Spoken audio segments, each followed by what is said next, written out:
ainda é dia, eu não posso parar não, eu tenho que trabalhar enquanto é dia.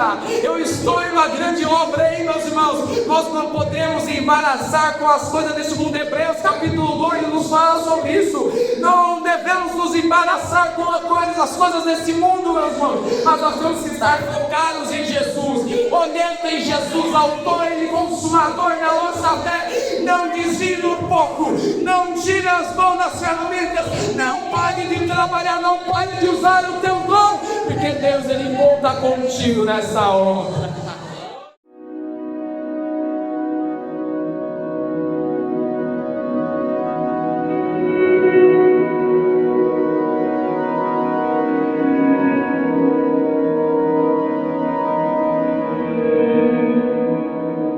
João capítulo de número 9, de versículo 4, que nos diz assim: convém que eu faça as obras daquele que me enviou, enquanto é dia, a noite vem quando ninguém pode trabalhar. Oremos ao Senhor neste momento.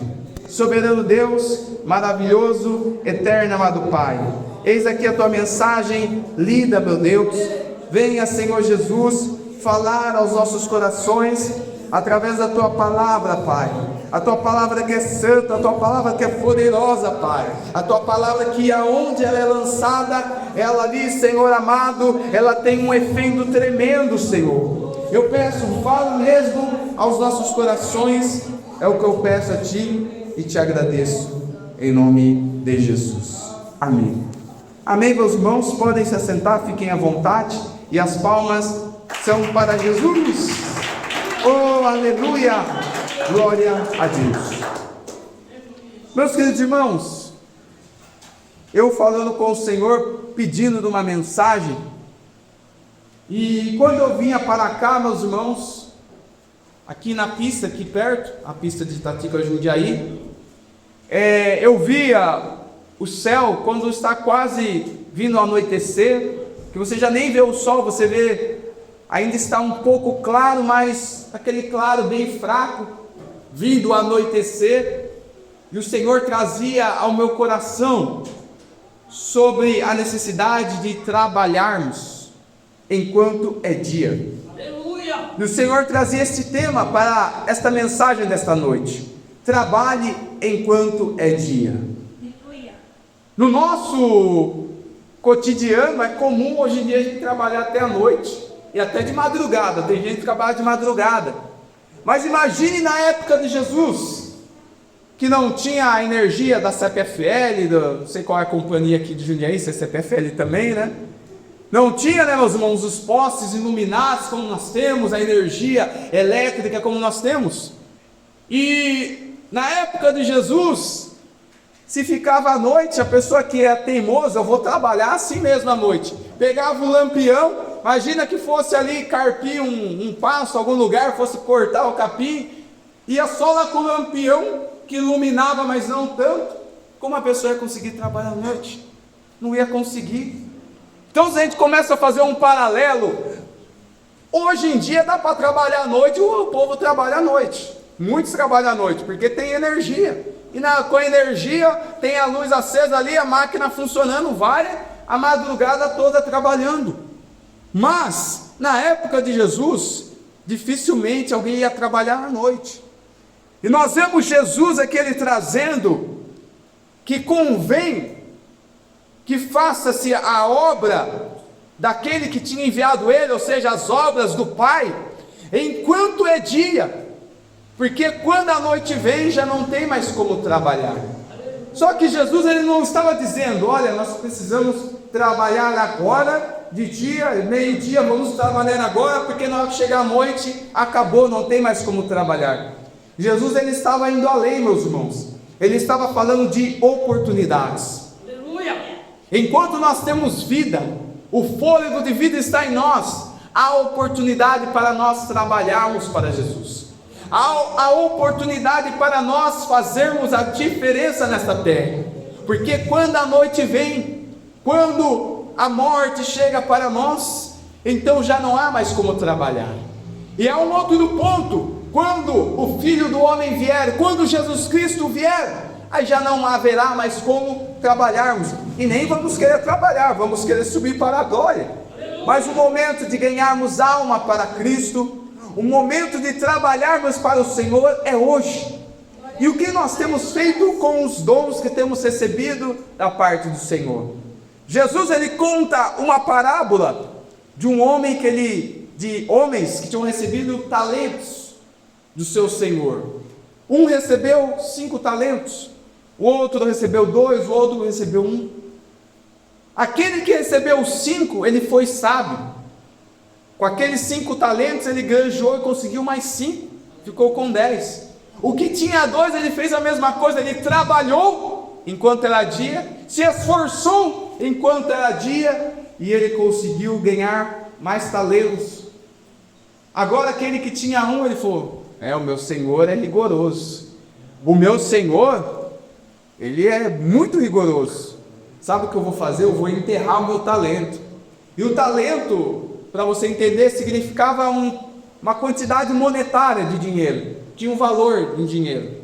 E aquele homem, ele pegou o talento dele, ele tinha só 1, e ele pegou e enterrou.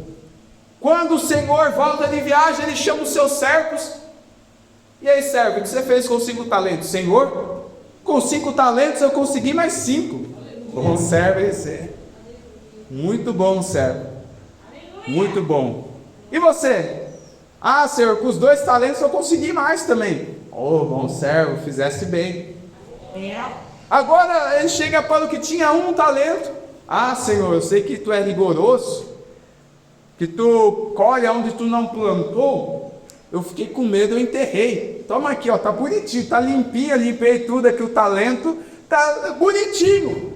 Aí o Senhor diz: servo mau, se tu sabe que eu sou rigoroso, tu podia ter colocado no banco lá, para gerar uns juros, né? Se fosse hoje em dia, deixava lá no banco, colocava no CDB, no CDI, na poupança, no tesouro direto, fazia alguma coisa, rapaz, mesmo não enterrava isso. Aleluia! E aquele Senhor, ele repreendeu o teu servo, tirou o que ele tinha e deu para outro, porque ele não usou bem o talento.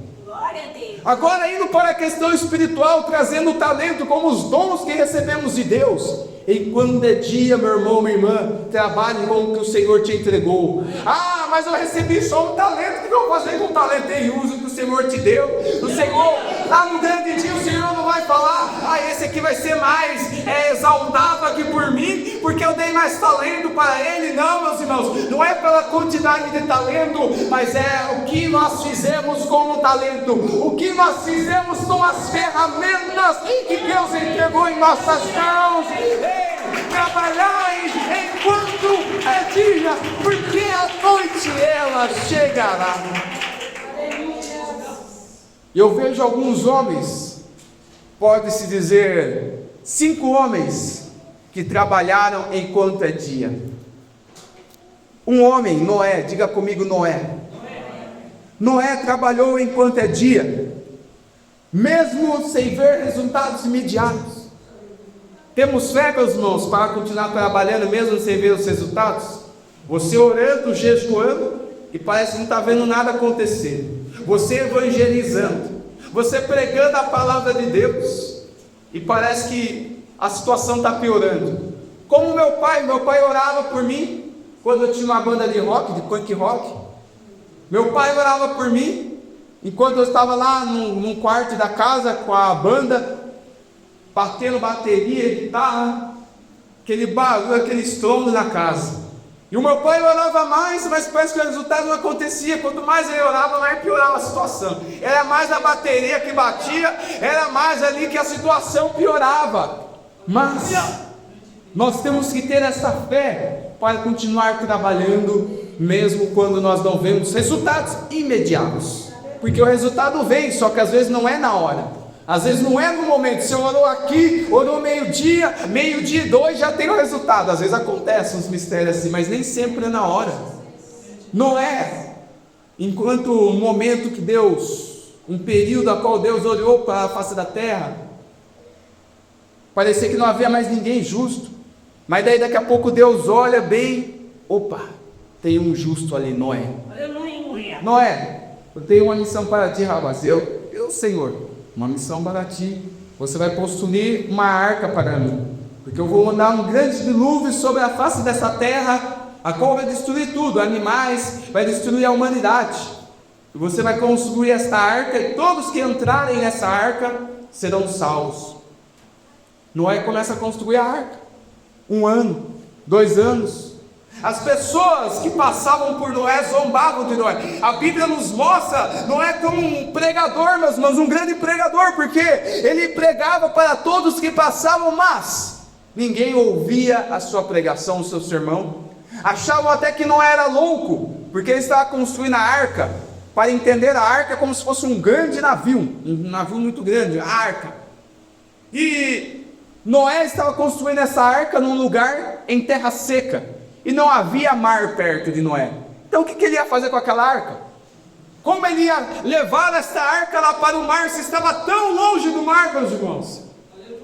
Hoje a gente tem aqueles caminhão muque, mas nem com o caminhão muque ia levar a arca para o mar. Então aí que o povo achava que não era mais louco, porque não fazia sentido, na visão humana, não fazia sentido, no raciocínio humano aquilo era loucura. E sobre a vinda de Jesus, sobre a palavra que pregamos, para muitos é loucura, mas o Senhor, Ele está falando com alguém nessa noite: continue trabalhando mesmo sem ver resultados, e continue fazendo a obra de Deus, porque é Deus que faz a obra, meus irmãos. Nós apenas trabalhamos para Ele, nós apenas pregamos, mas quem transforma é Cristo. Você apenas evangeliza, mas quem trabalha no coração é Cristo. Você apenas louva, mas quem cura apenas o louvor é Cristo. Você apenas ora, mas quem liberta é Jesus Cristo.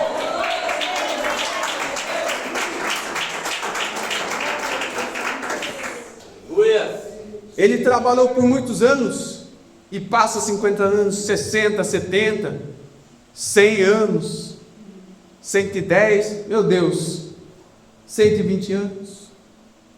Noé pregou tanto, só que chegou um dia em que o esforço dele valeu a pena. Ei, o seu esforço vai valer a pena. Aleluia. Noé, ele termina de construir a arca, e Deus já tinha enviado um casal de cada animal, porque Deus não queria ia acabar com os outros animais, mas Deus queria preservar um casalzinho de cada espécie, um casalzinho de macaco, casalzinho de girafa, queria preservar um casalzinho de cada espécie, para posteriormente dar continuidade com a humanidade, enfim. E vemos que Noé, após pregar tanto, Noé consegue entrar na arca. De ser humano, somente Noé, a sua esposa, os seus 3 filhos, Cão, Sem e Jafé, e as suas noras, 8 pessoas. Foi o pregador que nós vemos, né, meus irmãos, que mais pregou e ganhou só a sua família. Mas glória a Deus que ganhou a sua família. Aleluia! Aleluia! E ele entra na arca e começa a chover. E chove tanto que até os mais altos montes ficaram cobertos por água. E toda ali a humanidade pereceu, os animais que não entraram na arca, mas lá Noé, a sua família e o casalzinho de animais, né, cada espécie, estiveram lá a salvos. Quando nós não entendemos, continue trabalhando. Quando você não vê resultado, continue trabalhando, porque lá na frente você vai ver que valeu a pena. Outro homem que trabalhou enquanto era dia, esse homem chamava Neemias. Diga comigo, Neemias. Neemias, quando ele ficou sabendo que Jerusalém estava destruída, que o rei Nabucodonosor tinha destruído Jerusalém, que muitos tinham sido mortos, o ouro tinha sido levado do templo, as portas, os muros da cidade estavam queimados, as portas destruídas, muitos dos seus irmãos israelitas tinham morrido, outros tinham sido levados prisioneiros para a Babilônia, e os que ali estavam desesperançados, estavam enfermos, estavam desanimados, sem força, sem ânimo. Neemias, meus irmãos, ele chorou muito, mas após chorar, após se lamentar por aquela situação, ele tomou uma decisão. Aleluia. Nós, quando passamos momentos difíceis na vida, muitas das vezes nós choramos, nós nos entristecemos, e faz parte da vida, mas nós não podemos simplesmente nos render diante do problema. Nós temos que crer que Deus está conosco e devemos, meus irmãos, agir no tempo de Deus. Neemias, ele chorou, ele pranteou, mas então ele pediu para o seu Senhor autorização para ir para Jerusalém. Neemias, ele olha a cidade, ele verifica, ele analisa toda a cidade, ele vai em cada porta da cidade, ele vai ver os muros, ele vai em cada ponto da cidade, então ele junta a população e diz: olha, nós vamos restaurar este muro. Ei, será que tem Neemias aqui? Aleluia! Neemias, meus irmãos, ele se levanta como um líder e fala: olha, nós vamos restaurar esse muro, nós vamos mudar essa situação, hein, meus irmãos? O que nós precisamos nos dias que nós estamos vivendo, e há pessoas desesperançadas como o povo de Israel estava desesperançado, pessoas enfermas como na época o povo de Israel estava enfermo, pessoas que já não têm mais perspectiva de uma manhã melhor. Entre esses momentos precisa levantar Neemias em nosso meio, que trabalha enquanto é dia, que vai à luta e diz: nós vamos restaurar esses muros, nós vamos restaurar o que estava em ruínas, o que estava destruído. Precisamos de Neemias em pleno século 21. Glória a Deus.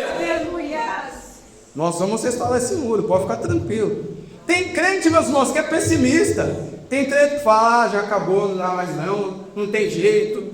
Não adianta evangelizar, não adianta tentar, não vai dar certo não. O crente ali é tão pessimista, meus irmãos, tão pessimista. Não, vamos fazer um evangelismo, para quê? Não dá não.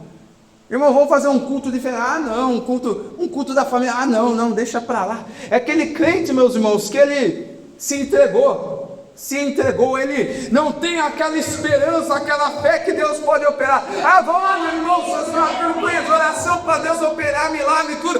Não, já passou, já foi na época do chamado, agora é só esperar a vida de Cristo, a cura acabou. Não, meus irmãos, nós temos que ser como Neemias, nós vamos à luta. O diabo não vai destruir a tua família, o diabo não vai prevalecer, não vai ficar essa situação em ruínas, porque os muros serão restaurados, a família será restaurada, o casamento será restaurado, a saúde será restaurada em nome de Jesus.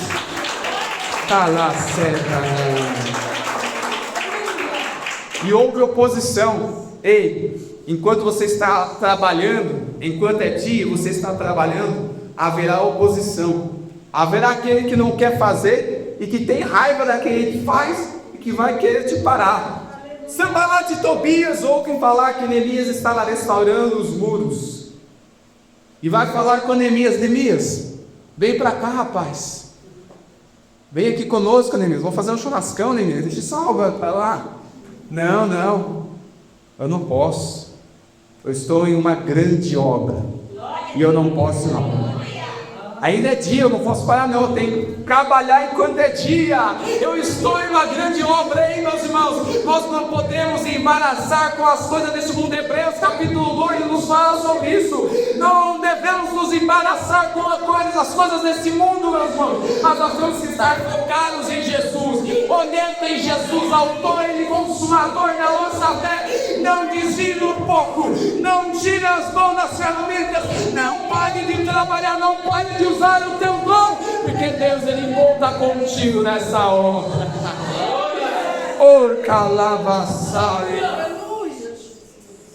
Sanbalat e Tobias se levantando, tentando lançar dúvida na mente de Neemias. Neemias, uma raposa bateu nesse muro, que tá assim, rapaz, deixa isso pra lá. Só que Neemias mantinha focado, meus irmãos. Quiseram levantar até levantes contra Neemias para matar Neemias. Neemias, corre para tal lugar, se esconde, Neemias, que os inimigos ouviam. E Neemias ali, meus irmãos, direcionado por Deus, ele conseguiu vencer a afronta do inimigo, conseguiu vencer as palavras contrárias. E a palavra nos diz que em 52 dias os muros foram restaurados. Imagina, meus irmãos, tem obra aqui no Brasil, ali em Itatiba tem uma ponte, umas coisas que estão arrumando, a gente já tem mais de ano, ainda não terminou a obra.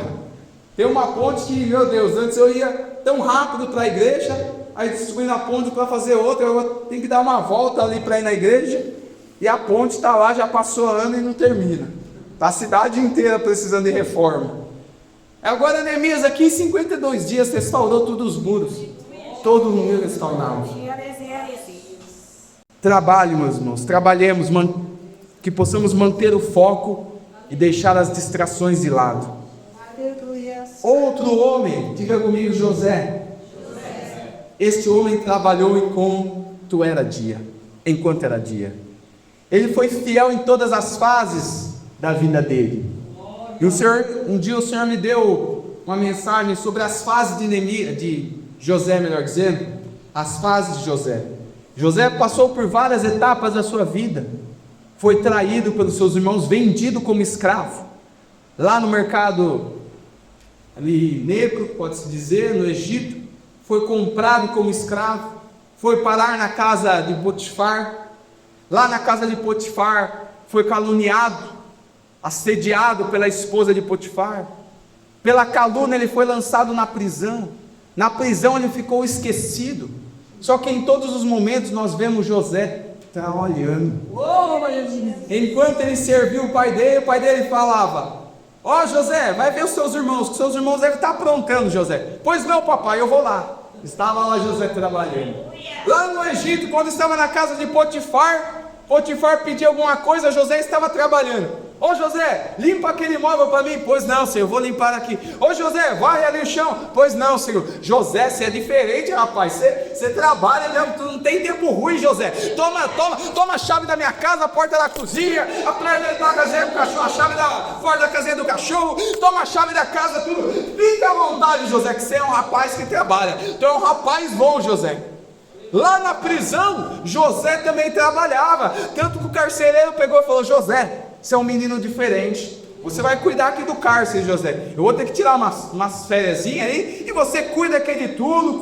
Cuida dos presos. Leva os presos para tomar um sol. Fica tranquilo, José. José era um menino, meus irmãos, que sempre estava trabalhando. Para ele não tinha tempo ruim. Ele trabalhava na casa de Potifar. Trabalhava na prisão. E Deus exaltou ele como governador do Egito. E estava ainda continuando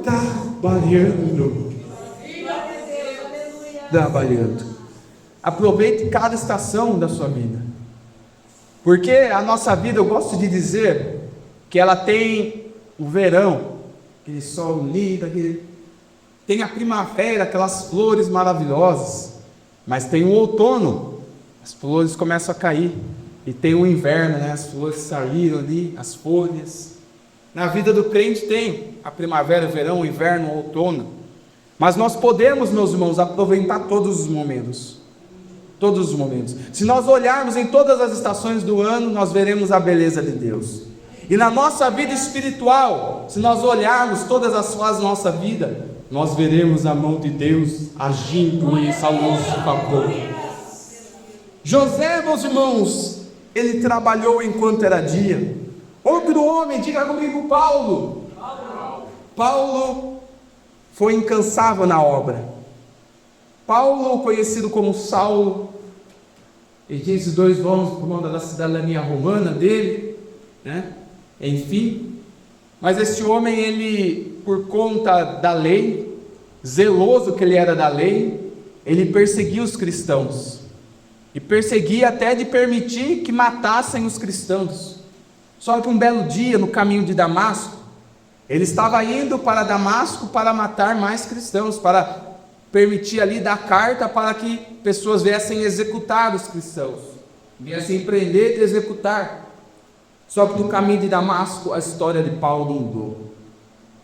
Assim como um dia a nossa história mudou. Estávamos caminhando numa estrada em trevas, de repente a luz raiou sobre as nossas vidas. Paulo estava no caminho de Damasco e de repente veio um resplendor, que ele já caiu por terra cego, e veio uma voz dizendo: Saulo, Saulo, por que me persegues? E ele disse: quem tu és, Senhor? Já estava até chamando de Senhor, né? Aquele que outrora perseguia os cristãos, agora já estava até chamando Jesus de Senhor. Quem tu és, Senhor? Eu sou Cristo a quem tu persegues. Mas espera aí, Saulo estava perseguindo a igreja e Jesus disse: tu me persegues, por quê? Porque quem persegue a igreja persegue o próprio Jesus. Eita, o inimigo pode levantar almas contra a tua vida para te perseguir, mas fica tranquilo que quem se levanta contra a igreja, quem se levanta contra o servo de Deus, está se levantando contra o próprio dono da obra, contra o próprio Jesus Cristo, e nenhum mal pode prevalecer, diante do poder deste Deus tremendo. E Saulo, após esse encontro com Jesus, aquele que perseguiu os cristãos, ele passou a sofrer. Antes os cristãos sofriam por causa do rapaz. O rapaz era como um boi brabo, né? O rapaz era terrível. Então os cristãos sofriam com ele. Mas agora era Paulo, que estava sofrendo por amor ao Evangelho. O boi brabo foi amansado, ficou mansinho. Talvez se desse um tapa na cara de Saulo, falou: ó, a outra face. Rapaz virou realmente, meus irmãos, um homem que foi incansável na obra. Muitas viagens missionárias, pregava, ensinava, escrevia cartas, trabalhou até o fim da sua vida. E mesmo em prisão, segundo Timóteo, nós vemos os últimos relatos de Paulo. Paulo escreve essa segunda carta a Timóteo, que era o seu filho na fé, uma pessoa que ele amava muito e que ele tinha colocado sobre uma obra. Paulo escreve essa carta a Timóteo dizendo: Timóteo, muitos me abandonaram quando eu fui julgado, Timóteo, mas Cristo não me abandonou. Aleluia. Timóteo, vem logo, Timóteo, aqui, por favor, traga a minha capa, porque Paulo estava num lugar úmido, num lugar frio, que ele precisava da sua capa para se esquentar. E traga também os pergaminhos. Ou seja, mesmo perto da morte, o rapaz queria estar lendo, queria estar aprendendo a palavra de Deus, ele queria fazer algo por Jesus. Foi um homem que trabalhou enquanto era dia, um homem que sofreu naufrágio, um homem que foi perseguido pelos próprios irmãos, pelos judeus, um homem, meus irmãos, que foi picado certa vez na ilha de Malta por uma cobra, por uma víbora. O homem sofreu naufrágio, certa vez ele foi apedrejado e foi tido como morto, mas Deus ali, eu entendo que ressuscitou ele, após o rapaz todo ensanguentado ali, como morto no chão, ele levanta, mas ele foi lá na UTI, ele foi no UPA, não, ele pegou e voltou para a cidade para pregar. Que homem, meus irmãos, que enquanto tinha fôlego de vida, enquanto, meus irmãos, o coração dele batia, ele estava trabalhando. E, meus irmãos, nós precisamos, enquanto é dia, nos empenhar na obra de Deus, nos esforçarmos conforme o que o Senhor tem nos dado graça, para que possamos alcançar as almas que estão perdidas. E por fim, mesmo diante das dificuldades, mas o nosso maior exemplo para finalizar, Jesus Cristo, Aleluia. que trabalhou enquanto era dia. Glória a Deus. Ele curava, ele ensinava, ele discipulava. Mas ensinar e discipular é diferente, irmão Elton. Ele ensinava a multidão, mas os seus discípulos ele discipulava, porque a multidão ouvia o evangelho que ele pregava, mas os seus discípulos ouviam, e ele instruía seus discípulos para ser sucessor dele. Então, os seus discípulos era algo mais profundo. E Jesus, ele curava, ele ensinava, ele discipulava, e no seu tempo livre, ele ia no monte orar. Glória a Deus. Como de costume, ele ia na sinagoga ler as escrituras. Certa vez nós vemos no livro de Lucas, que Jesus ele entra na sinagoga, ele abre o pergaminho do profeta Isaías e começa a ler. Ou seja, como um homem desse arruma tempo? Né? O tempo dele, meus irmãos, era para pregar, era para estudar, porque também nós precisamos estudar para pregar, para ensinar. E no tempo que ele tinha algum tempinho livre, era para curar a multidão. Certa vez acharam que Jesus estava louco, porque diziam: ele não come, ele não tem tempo para comer, acho que ele não está bem. Aí a sua família vai aonde está Jesus, ouvindo, né, que Jesus estava sem comer, que talvez ele não estava bem. Aí vão lá para tentar falar com Jesus, mas não conseguiam, porque era uma grande multidão que estava ao redor de Jesus. Aleluia. Em outra ocasião, Jesus ele manda os seus discípulos pregar o evangelho. Seus discípulos voltam e Jesus diz: vamos para o deserto para vocês descansar um pouco. Aí na hora que eles chegam no deserto, quem estava lá? A multidão. Nem na hora que eles queriam descansar um pouquinho não conseguiam, porque a multidão seguia Jesus. Foi o nosso maior exemplo, porque ele não perdeu tempo com distrações. Esse mundo, meus irmãos, quer nos distrair com muitas coisas. Eu não sou contra a rede social, eu tenho rede social, Facebook, Instagram, mas algo que tem nos distraído de muito, tem roubado muito do nosso tempo, são as redes sociais. Às vezes a pessoa no que vai ver já ficou 3 horas na rede social. Aí na hora que pega a Bíblia parece um sonífero, leu uma página e disse Jesus e já dorme. Meu Deus, não consegue nem, meus irmãos. E nós sabemos que é uma luta espiritual, é uma luta.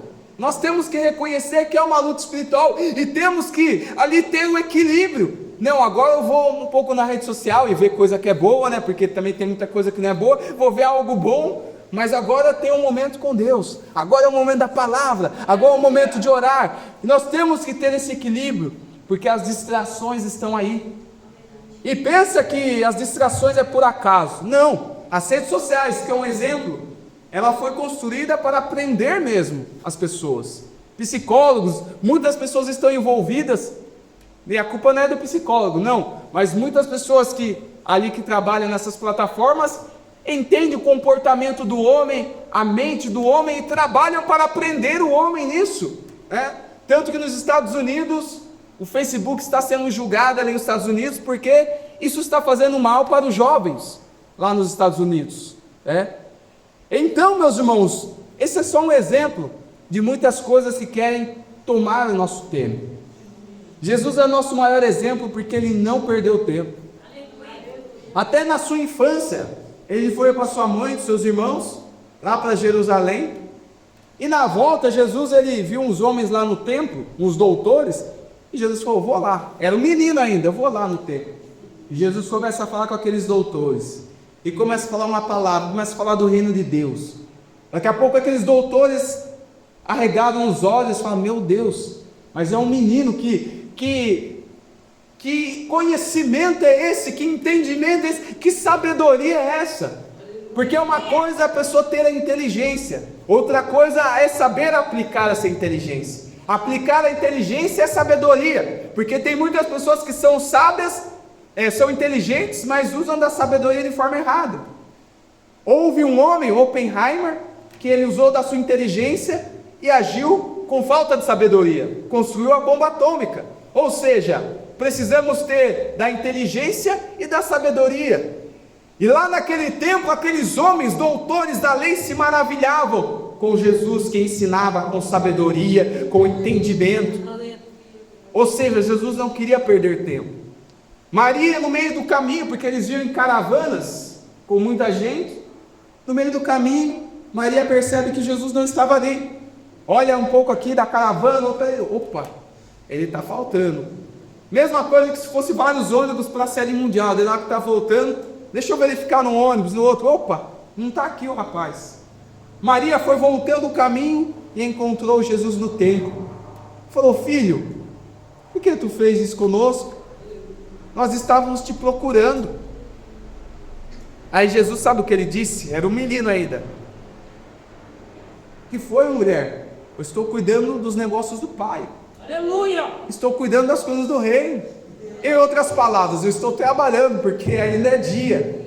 Só que daí, Maria não entendeu nada daquilo, e Jesus não podia fazer muita coisa, porque como criança ele estava sujeito à sua mãe.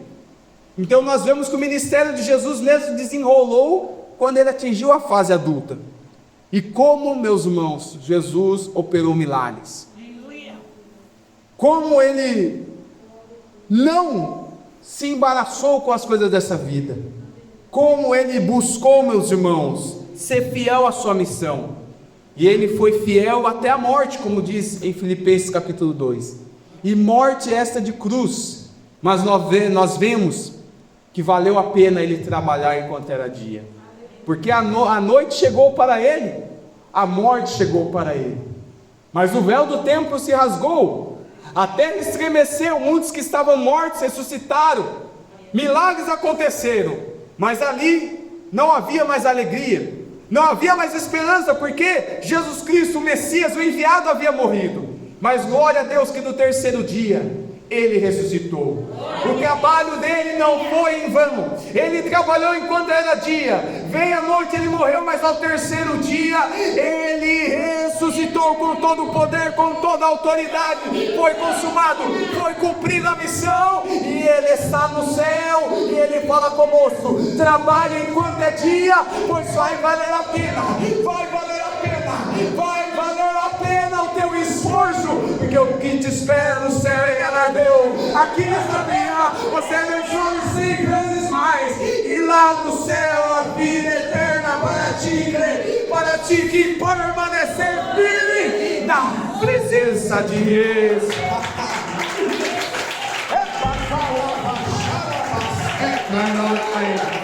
Oh, aleluia! Trabalhe enquanto é dia. Que o Espírito Santo fale mais em cada coração.